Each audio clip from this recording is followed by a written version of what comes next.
Welcome to the PaynePoints Podcast. We enjoy telling the stories of everyday people, whether that be small business owners, entrepreneurs, or people with a passion for their community. We want to highlight them and give them a platform to share their story. So grab your favorite beverage and join us on today's episode where we tell the story of someone just like you.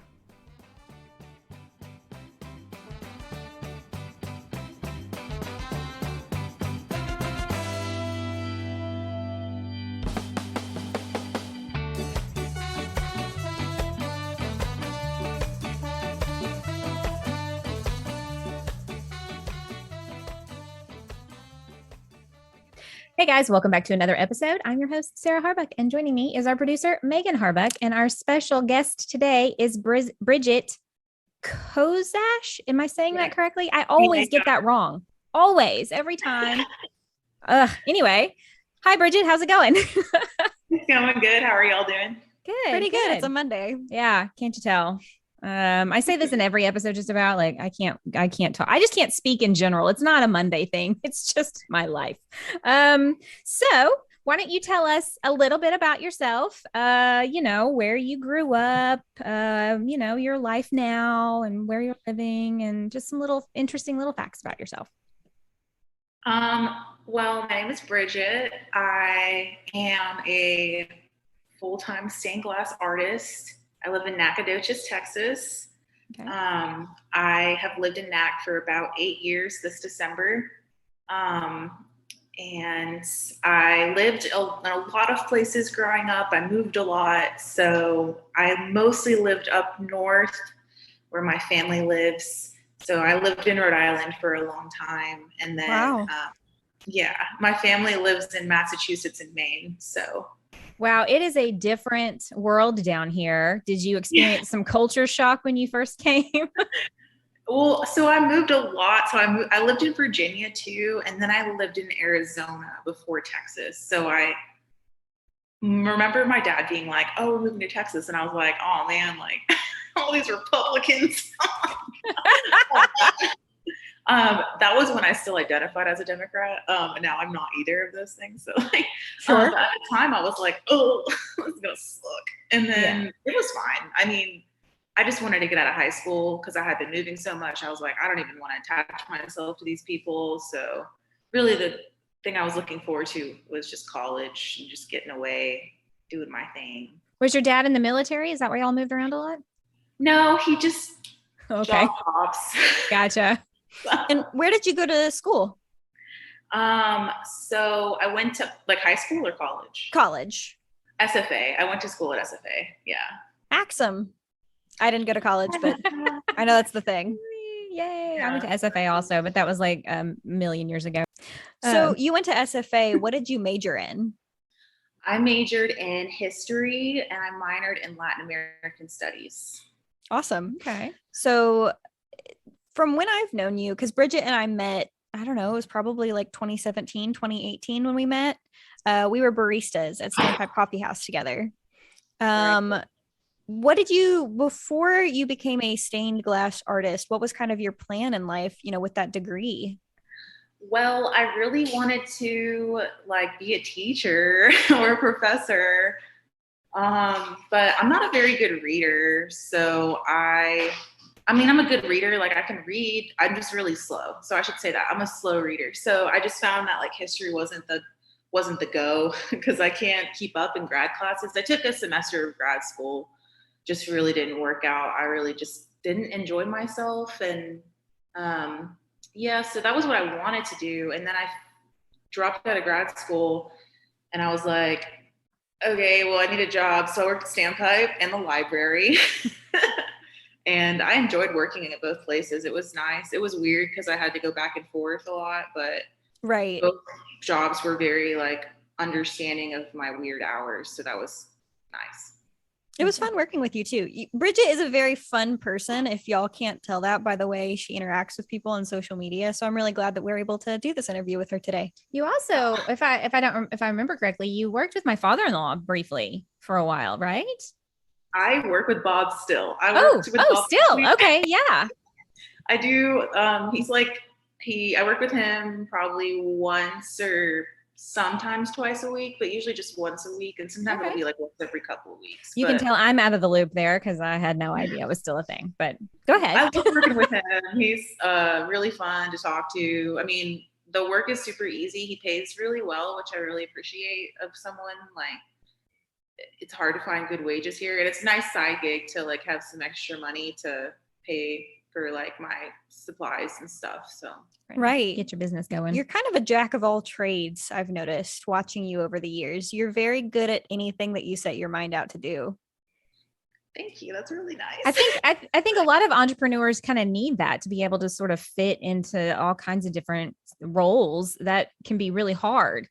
Some people are very, very good at like one or two things and they do it very well and everything else is like, but then when you can kind of sort of chameleon your way in the job field into different, avenues, I feel like that not only do you gain a lot of experience in different industries, but you are so diversified with your skill set as well. So even if, you go on to do something else later on, you can take what you've learned before. So that's rare. You see a lot of people who can just sort of fit into different jobs and do them well, so yay you. Have you always been an artistic person?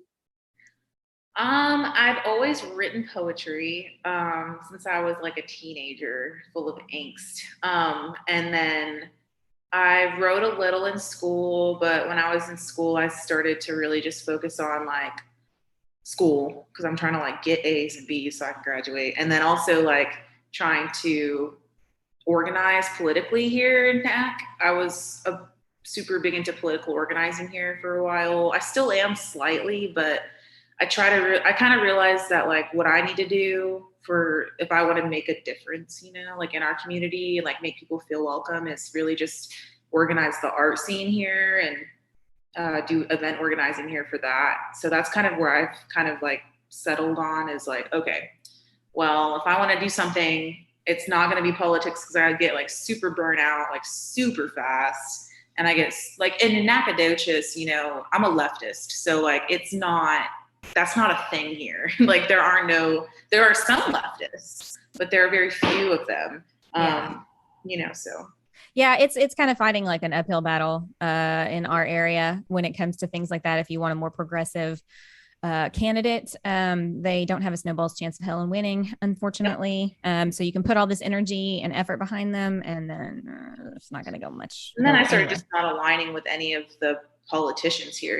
like a lot of the Democrats here are really like neoliberal, and I'm not moderate in any way. So I just was like, okay, then it's just not going to work. Like I can't do it. You wanted to put your energy into something that mattered to you and would make a difference in terms of the energy in the community, not so much the politics then. Mm-hmm. Yeah, because like I see an actual difference when I host a show or something and I see people having a good time. Like I see a tangible difference in people's attitudes than I do when I'm like doing politics. In fact, I feel like I made more people mad just because my opinions were different, unfortunately. But I think politics is, even if you're really into it, it makes everybody mad. So bringing the arts into a town that needs it, I think that you're doing a really admirable thing. Did you ever see yourself doing something like this when you were younger, or is this really new for you? I did not see myself doing this.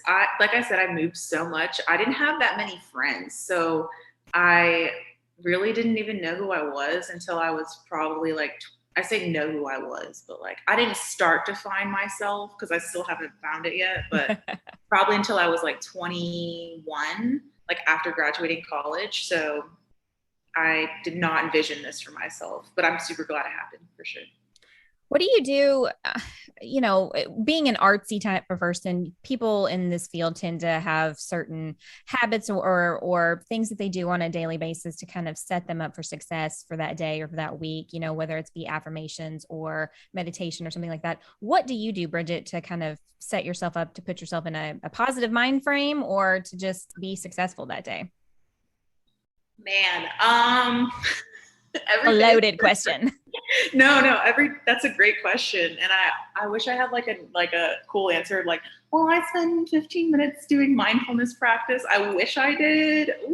But I think what I try to do is really just like one day or one thing at a time kind of mentality. So I wake up, okay, well, I got to take my meds. Then I got to go eat some banana or something and like go smoke a cigarette and then go to work. And then when I get to work, I just think about, I like look around, I like clean my workspace almost every morning. I try to have it as clean as a workspace as possible, because if it's not, I get like super overwhelmed. And it's like not fun to be around. But yeah, I don't know. Yeah, having a clean workspace kind of helps me keep a clear mind as well. Yeah. So that's definitely a practical tip for anyone out there. Clean up your workspace and your mental space will go with it. Yeah. Do you have anyone who inspires you?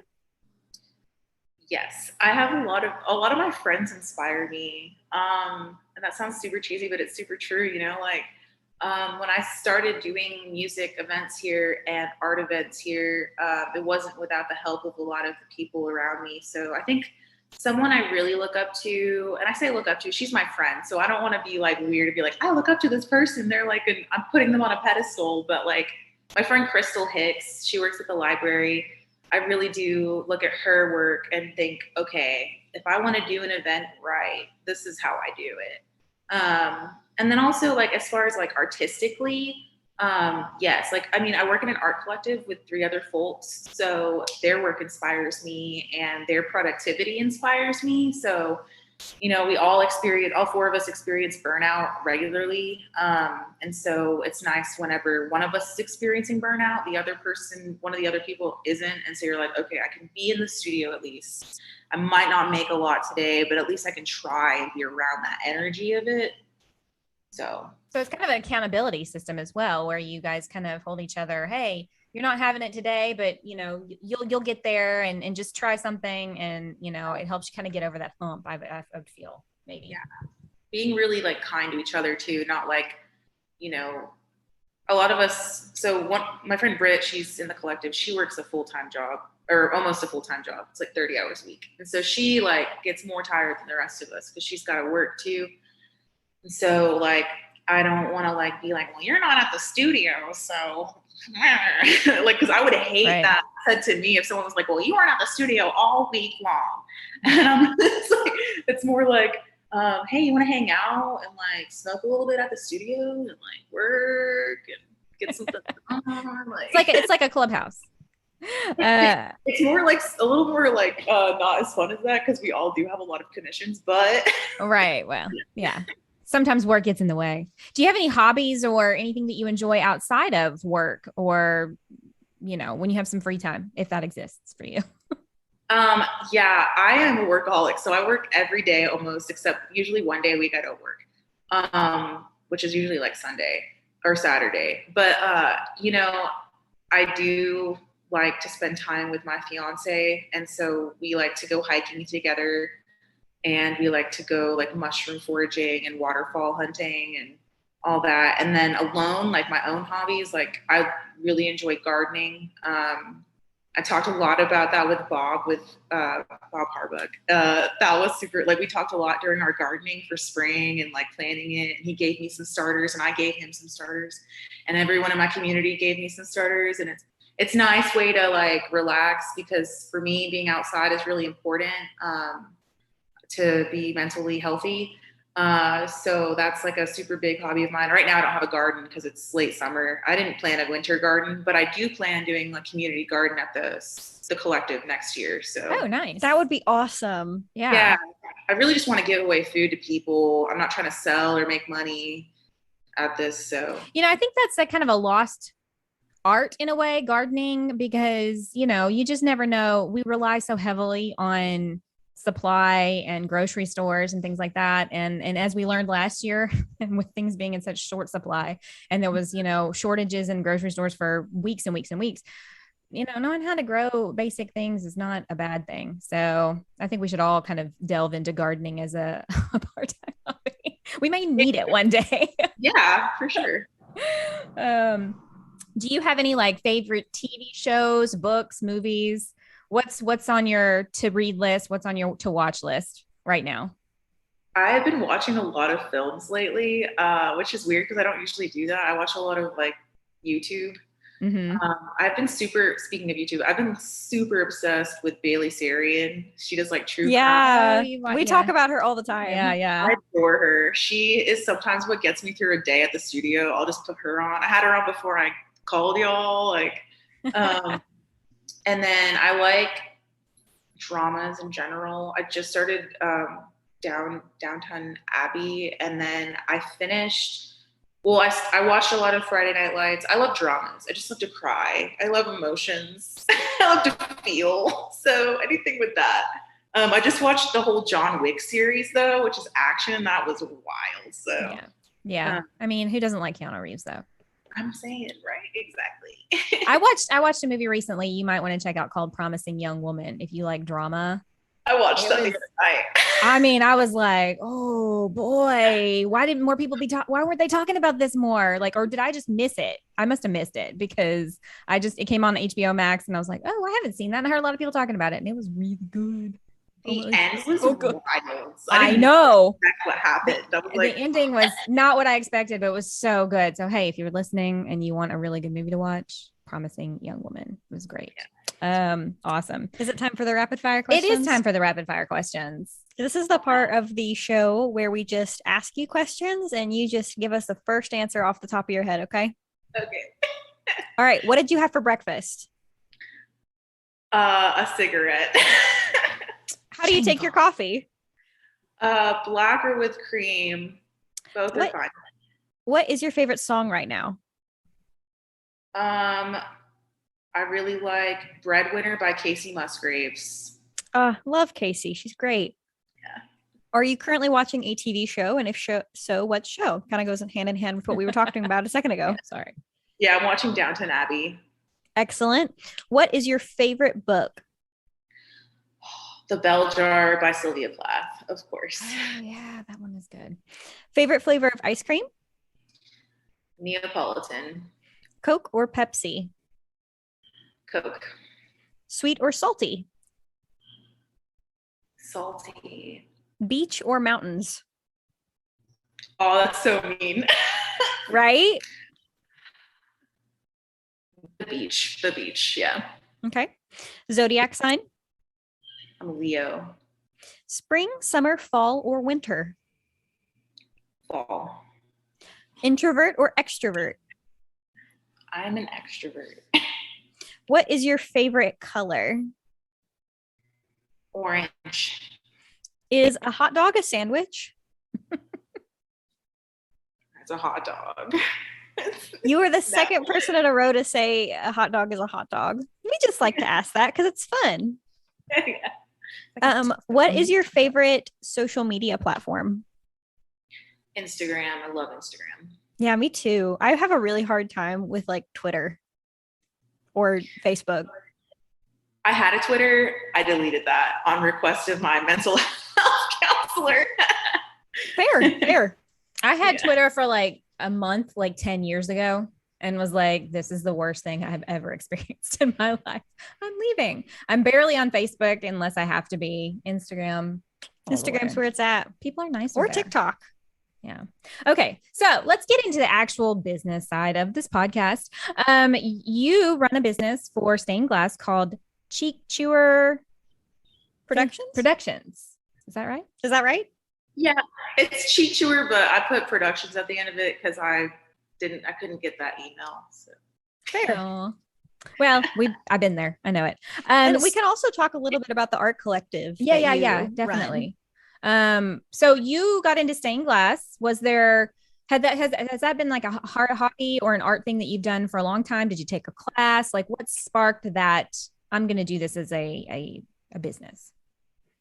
Well, I have followed stained glass artists on Instagram and YouTube for a really long time, like 2 or 3 years. So not really long time, but, and I've wanted to do it. It's kind of an investment. My friend Britt was trying to convince me to do it. And then like a week later, my friend Kathy gave me a box of glass that she didn't want anymore. And I was like, okay. So I bought a soldering iron and, all the other stuff, because glass is the most expensive part. Mm-hmm. when you're first starting out. So yeah, that's how I started. I started in March or April this year. So really it's not been that long. I learned, I've never taken a class. I'd like to, but I haven't. And I learn mostly from YouTube and Instagram and TikTok. YouTube is the ultimate educator these days. It seems like you can watch any kind of how-to video on how to do just about anything. Before we go any further, the how-tos. Before we go any further though, let's talk about your name, Cheek Chewer. What sparked that as the name you were going to attach to your business? What's the story there? Okay. So I have super bad anxiety. I experience like difficulties from that every day. And one of the side effects, whatever, of anxiety is chewing your cheeks. I think some people do that. I've met a couple people that do that, but not many people. But yeah, I chew my cheeks. You probably see me do it. I do it without realizing it. A lot of people see me do it. So yeah, but the masks now, like when you wear masks, you can't really see it. So it's nice. But yeah, it's really as it sounds. I am a cheek chewer. Okay. Yeah, I mean, I thought when Megan was telling me what the name of your business was, I was like, that's very unique. I wonder what the story is there. I mean, I assumed it was probably really on the nose, but just in case it wasn't, that'd be a nice little story to have. You got resources from friends, had watched videos on YouTube, and just delved right in. What resources did you use in order to like get the business going? Like, obviously getting resources from friends and raw materials, but what were some other steps that you took? To be honest with you, I worked as a legal assistant for almost 3 years. 1 year of that during COVID. I got laid off during COVID. And I was on unemployment for about 7 months. And I remember when I first started unemployment, I was super down because I was like, what does this mean for me? I'm like, there's like this weird guilt that comes with unemployment that I have learned to not feel about like taking money. I think it's because a lot of like the world we live in likes to shame folks that are on unemployment when really it's something you pay into or your employer pays into already while you're an employee. Like you have to pay unemployment insurance.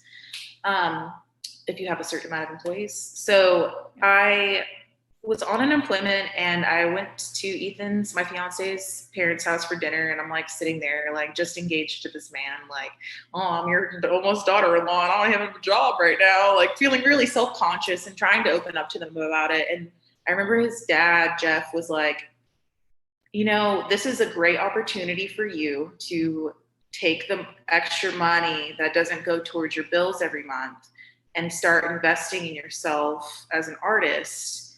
And then by the time your unemployment's over, you'll be able to do that, self-sustain yourself, or at least part-time. And I was like, all right, let's go. I'm going to do this. Like I need a goal, I just need a goal. And unemployment just felt like there was no goal because a lot of jobs around here don't pay well. Like my job was paying pretty well for the area.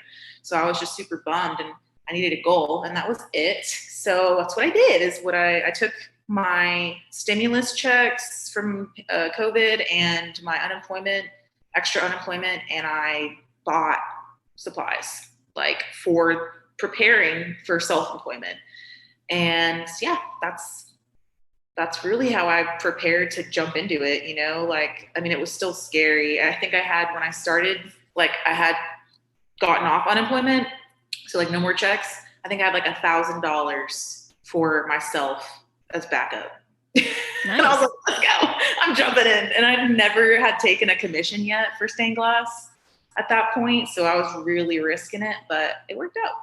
So what do you do to drum up commissions, or do you post your work on Instagram and just have people say, hey, I want to buy that? Or how does that work for you? I get commissions by people reaching out to me. I do a lot of pet portraits. So I feel like, and you probably relate to this, y'all probably relate to this, social media is like a second job for me. I am on Instagram and Facebook constantly interacting, not only with my friends and followers, but also with other stained glass artists and other artists in general, so that we can have some sort of network and Not out of like a fake. I don't comment on things like fakely. I don't really try to be fake about it, but like genuine like interest in what other people are doing. And also, I want people to see what I'm doing. So commissions come from like DMs and private messages. And then I do occasionally post an item up for sale, and people can buy it. And then I also just started doing shop drops. So it was my first shop drop was on the 1st of October, and it was a Halloween shop drop. So I made about, I think it's like $400 worth of product, and posted it and said, y'all buy it. And then I sold like $300. So I was like, okay, well, all right. That's awesome. Yeah. It's nice. It's validating because it's like, oh, you're not just wanting to commission me, like, oh, make me this dog portrait, which I love to do. It's fun, but like, it's also, important for me to feel validated in my original artwork, Yeah, of course. Yeah. And I think as you're starting to gain traction at a really good time, because this is when people are going to be buying presents. And I think that what the pandemic has taught people is don't buy from mass markets, instead buy from local artists and, things like that. So I think that you're gaining traction at a good point, and we hope that we can see that being boosted as the holidays come up. Mm-hmm. Yeah, for sure. I have a couple things planned for that. Some vendor events that one vendor event I'm organizing. So hopefully that helps with a lot of, not just me, but also like my friends and the people around here. I want Absolutely. people to make money. Yeah.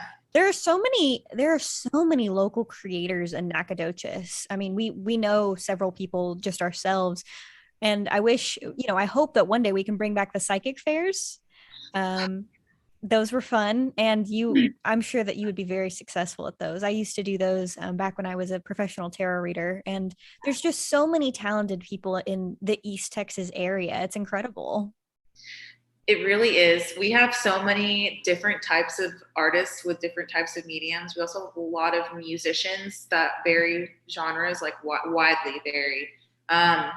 So yeah, no, it's great. And I think a lot of people don't know that. I don't want to say don't know that, but I think a lot of students at SFA don't know that. Like the SFA community and the Nacogdoches community are kind of separate right now. Yeah, they really are.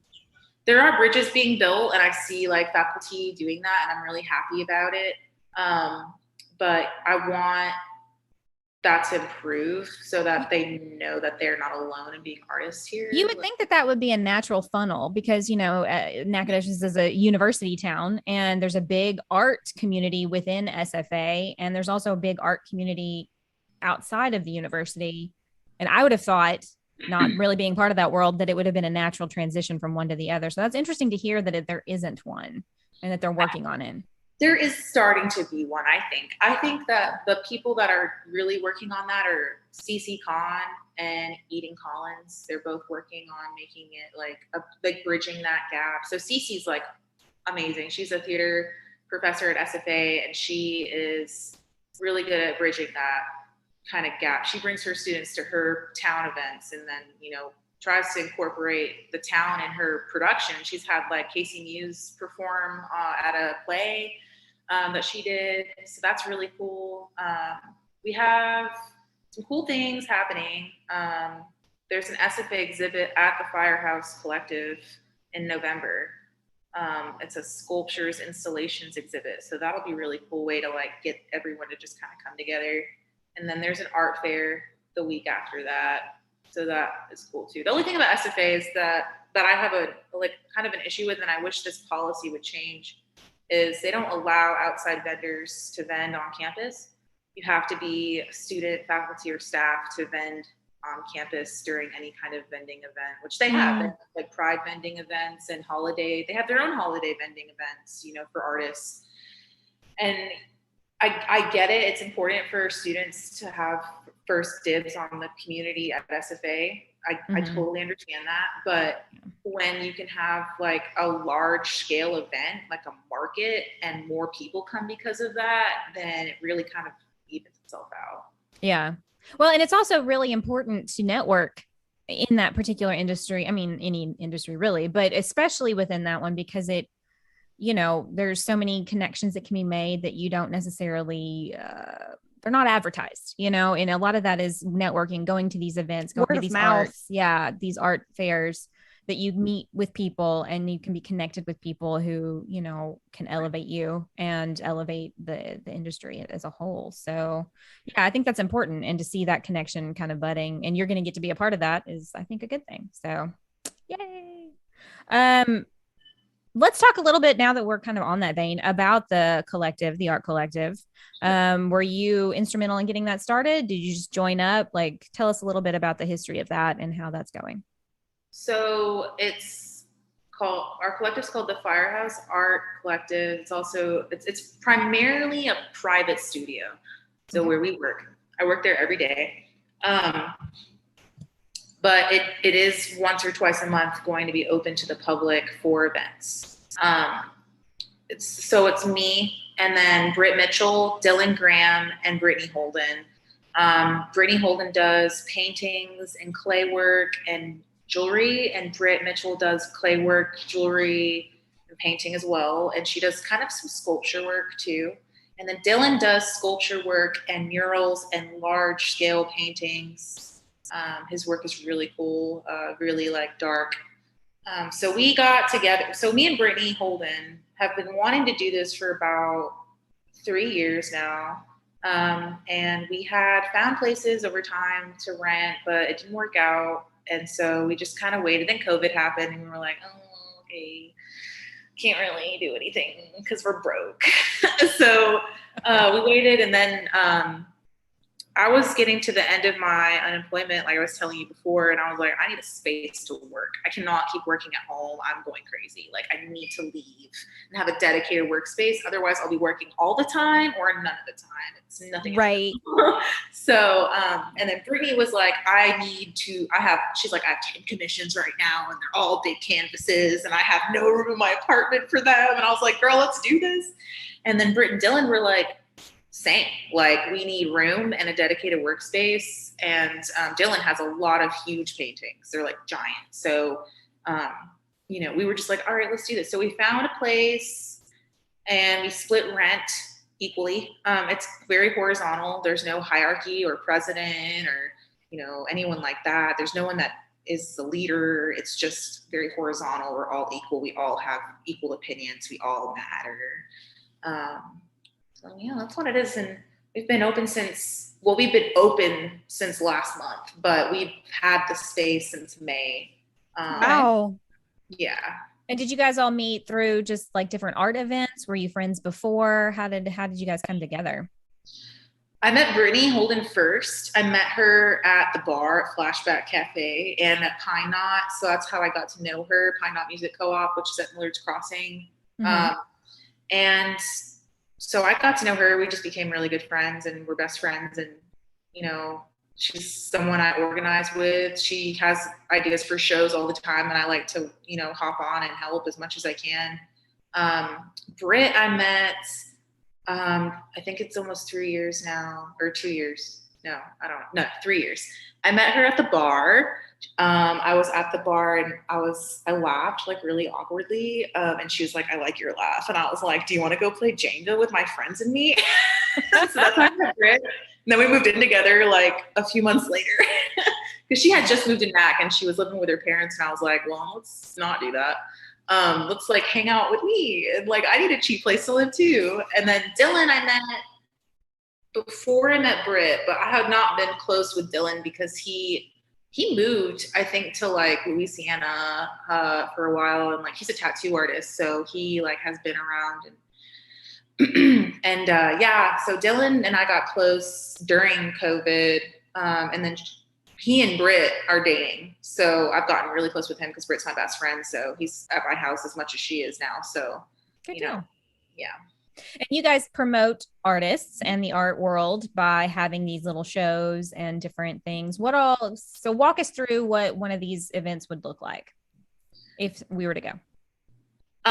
So it depends on the event, but if like, I guess we can talk about like a show, like a music show. Sure. A music show and a vendor event are kind of similar, because they both require the same thing. So like you have to meet all of y'all meet up, and then we talk about what we want it to look like. And then we talk about who we need to hire. So we'll hit up musicians, ask what their rate is. And then we promise their rate. If it's too high, we tell them that we are unable to do that. Typically people lower, but I don't like asking people to do that because it's not fair.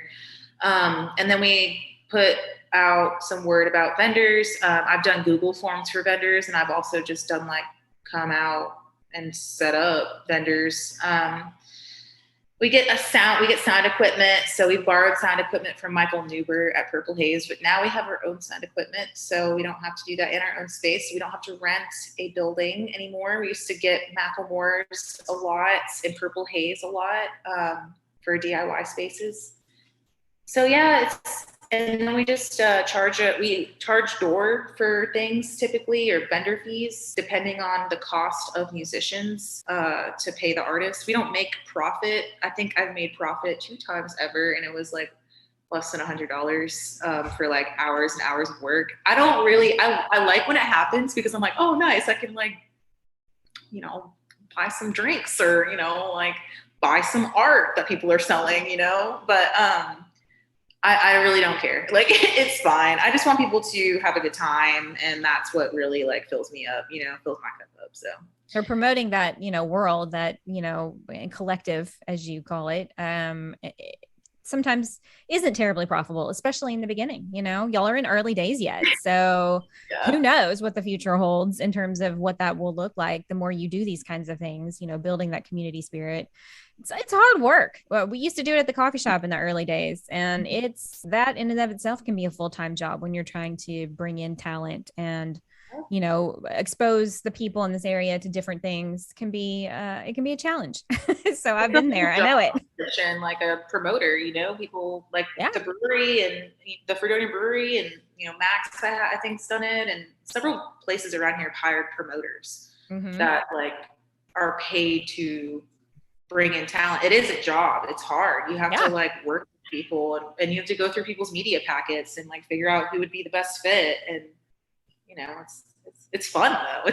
I would love to do that job one day, just for some time, like and get paid. Right. I hate that people complain, well, there's nothing ever fun to do here. And it's like, well, there are things, they are happening. You got to keep an eye out. The people like you are creating these events to have. And so we gotta utilize social media as best we can and put the word out there when these kinds of things are happening, because it just really elevates the entire area for everybody, and you don't have to travel to Houston to go see great art or hear a great musician. You can go, 10 minutes down the road to a local area and not have to worry about traveling somewhere, because it does happen. It's just, you gotta dig a little harder for it here than you do other places. Do you have any advice for anybody who, hasn't taken that leap of faith yet to go into art or in that world in any way? What would you say to them? Because you got some good advice from your future father-in-law. Would that be the same advice you would impart to anyone else, or do you have something else you would want to say? I think I had that fortunate, weird, bittersweet feeling of unemployment. So I was like lucky, but also like, it sucks. So I had that kind of as a backup. And then also like, my fiance is super cool, and I've never had to ask him to help me pay for rent or anything. He's like spotted me a couple times on things I paid him back for. And like, not everyone has that opportunity or that, not opportunity, but that like advantage, and I think with that, I guess the advice I would say is like, have empathy for folks. I think a lot of business owners and artists need to have empathy for folks that don't have the same advantages that they have. If I didn't have Ethan as a backup, I wouldn't have done it. Honestly, I really wouldn't have. I would have been too scared to jump into it. But as far as jumping into it, like, it is still scary despite like, having that as a backup, because Ethan doesn't make a ton of money. He's just able to give me a couple hundred if I needed it. But I think what I would say is like, just cry as much as you want. And self-care therapy is cool. A lot of work too, but really helpful.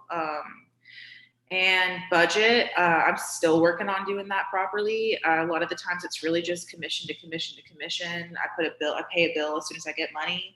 Budgeting is really important because if you want to start saving for big pieces of equipment or, having an art collective of your own, you need to start saving money in order to do that. I think for artists in general, I didn't go to school for art, but I am an artist, and I know that a lot of graduating art students are nervous about what the world looks like for them after. Because not all of them can be professors, it's impossible. And also academia sucks. Like it's so elitist, and it can be really limiting and dense and kind of exclusive of anyone that isn't an academic.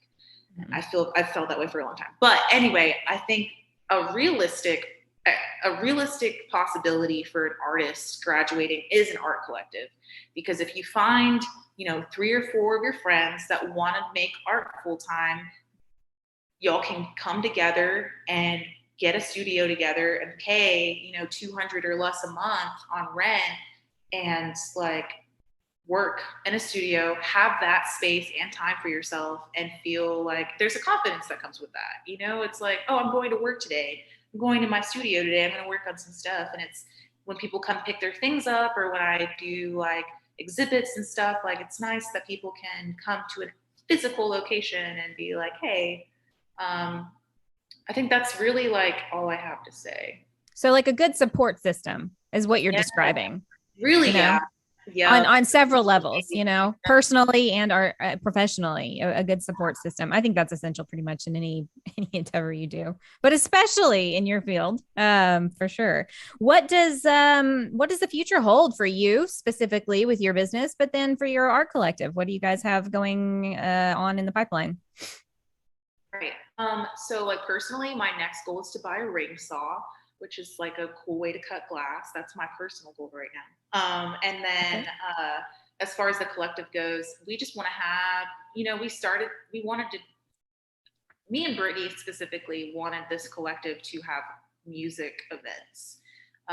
We want to have punk shows without worrying about loud noises, being like, getting in trouble for that. But also like, so we can't do that right now, understandably, COVID, but we do have a SFA exhibit on, let me look at this calendar, on November 6th. It's Eden Collins' class. It's a sculptures installations exhibit. There are, I think, 13 or 14 students. So it's going to be really cool. The 4 of us went to her class and talked to them, and they told us some really cool stuff that they're doing. Then that following weekend, the 13th, there's going to be a holiday art fair with the Nacogdoches Arts Collaborative at the Firehouse as well. That's an organization I'm in. That's really cool. But yeah, that'll be then. So if you want to buy some presents, that's a good time to do it. Okay. And then I don't know when this podcast comes out, but this weekend we're having a zine party. So we'll be putting together zines, and be fun at the Firehouse too. That was fun. I remember when you did one of those, I think it was in 2019. I came. You came, yeah. I was at Knuckle Sandwich. Yeah, that was a lot of fun. That was fun. Well, why don't you tell everybody where they can find you online and reach you and see all of your wonderful creations? Yeah, you can find me on Instagram at Cheek Tour, and my website is cheektour.com. And then on Facebook, you're welcome to add me if you want to like commission me for any stained glass pieces or anything. My name is Brigette Kozash. I'm sure y'all will have it in the title or the description of this. Yes. How to spell it, it's weird. Then Firehouse, you can find on Facebook as Firehouse Nac, 3 separate words. Yeah. Okay. Awesome. Good deal. Thank you so much for joining us. And we will definitely, PaynePoints Media will have to be in contact with you about promoting Firehouse Collective more. Yeah. And doing some promo videos, and obviously promoting your events, because that's promoting local businesses and local events is very important to us. So thank you for speaking with us today. Yeah, Brigette. Yeah, thanks for having me. I appreciate it. Yeah. Well, thanks for being on and talking with us, like Megan said. And we hope and wish you all the best success going forward, and can't wait to see what you guys do. And I think this episode's going to air the first Monday in November, so it should have plenty of time to inform everyone of all your November events and anything coming up. And you can send us some stuff, and we can also include that as well. So yeah, thanks so much for joining us. I hope everybody enjoyed this episode, learned a little bit about the art world, and we'll catch you next time. Thanks. Awesome. Thanks. Bye, y'all. Do you have a story to tell? We want to hear it. If you'd like to be a guest on our podcast and share your story, contact us on our website at PaynePoints.com or any of the social media linked on our website. Be sure to subscribe and follow us on either Spotify, Apple Podcasts, or YouTube. We'd appreciate a review, a like, or a comment to let us know what you think. You can find all of our podcasts linked on our website under the podcast tab. Once again, thanks for joining us, and we want to wish everybody a wonderful day.